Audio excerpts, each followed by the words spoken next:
Hello friends, आज हम तीसरा भाग लेकर आए हैं भूगोल कक्षा 12वीं और अध्याय 4 मानव बस्तियाँ।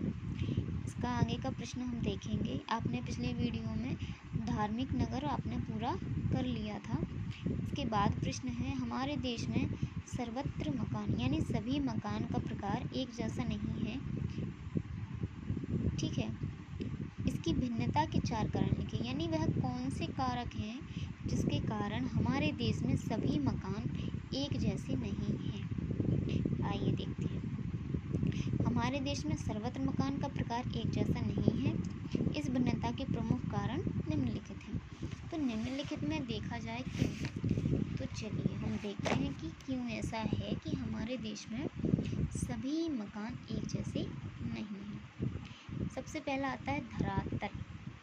धरातल का मतलब है कि हमारा देश पर्वत, पठार और मैदान तीनों जगहों पर निवास करता है।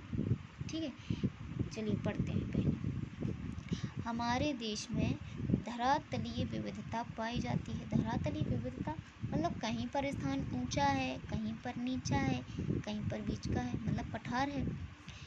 कुछ मैदान और पर्वत एवं पठार पाए जाते हैं। कहीं मैदान और पर्वत एवं पठार पाए जाते हैं, जिसके कारण मकानों में भिन्नता पाई जाती है। यानी सभी मकान एक जैसे नहीं होते। कोई ऊंचाई पर है, कोई बहुत नीचा बना हुआ है और कुछ बीच में है। दूसरा है जलवायु। जलवायु क्या कहती है? हमारे देश में जलवायु में भिन्नता पाई जाती है। ये आपको पता होगा। हमारे यहाँ पर मानसून है। मानसून का मतलब होता है हमारे यहाँ 4 महीने बरसात होती है, 4 महीने सर्दी होती है, 4 महीने गर्मी होती है। जिस आधार पर हमारी ये मौसम परिवर्तन किस कारण होता है? जलवायु के कारण होता है। ठीक है, भारत के दक्षिण में उष्ण, मध्य में उपोष्ण तथा उत्तर में पर्वतीय भागों में समशीतोष्ण में मकानों के प्रकारों में भिन्नता पाई जाती है। यानी जो हमारा कश्मीर साइड का एरिया है, कश्मीर, हिमाचल प्रदेश, ये है, यहाँ पर देखो बर्फ़बारी भी होती है।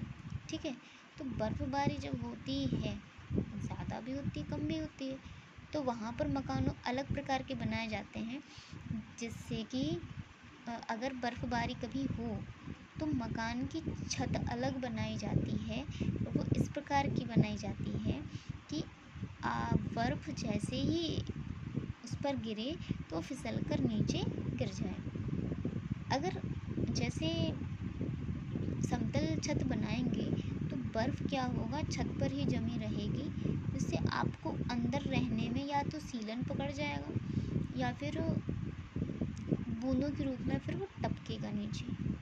ठीक है, फिर ऐसा होता है कि राजस्थान साइड जाते हैं। ठीक है, राजस्थान साइड में अगर जाएंगे तो वहाँ पर धूल की आंधियाँ चलती हैं। अब धूल की आंधियों के से बचाने के लिए घर का प्रकार इस प्रकार बनाया जाता है कि बाहर की धूल हमारे घर के अंदर ज़्यादा प्रवेश ना कर पाए। ठीक है, और कहीं पर बरसात ज़्यादा होती है।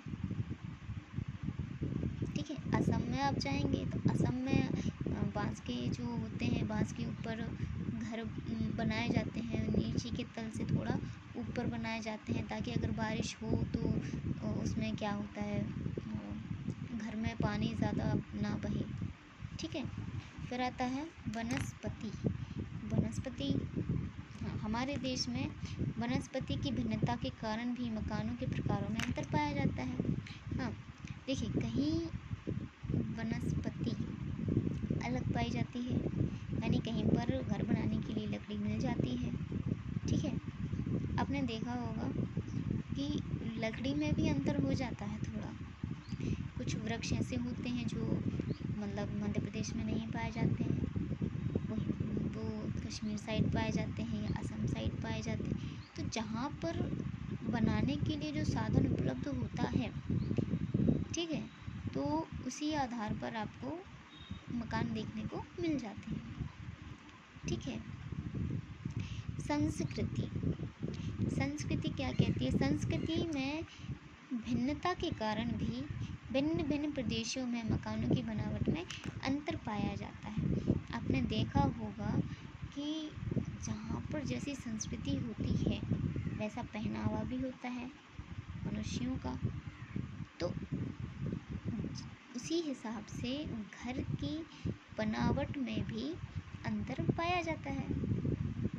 तो संस्कृति की भिन्नता के कारण भी मकानों के प्रकारों में भिन्नता आ जाती है। तो सरल बात में सीधा ये समझें, इसमें 4 पॉइंट हैं इस उत्तर में। पहला पॉइंट है धरातल, यानी अगर धरातल सेम नहीं है तो मकान भी सेम नहीं होगा। दूसरा है जलवायु, हमारे यहाँ मौसम बदलता रहता है, बदलता भी है, अलग अलग भी रहता है। जैसे आप मुंबई साइड जाएंगे तो वहाँ पर ना ज़्यादा गर्मी होती है ना ज़्यादा सर्दी होती है, ठीक है। फिर है वनस्पति, तो वनस्पति में अंतर, जो हमें वनस्पति उपलब्ध होती है उसी आधार पर ही हम मकानों को बनाते हैं। फिर है संस्कृति, अगर जैसी संस्कृति हम मानते हैं उसी संस्कृति के आधार पर हम अपना मकान या घर बनाते हैं। आशा है आपको ये प्रश्न समझ में आ गया होगा। इस पाठ का अगला प्रश्न हम आपको अगली वीडियो में बताएंगे। धन्यवाद।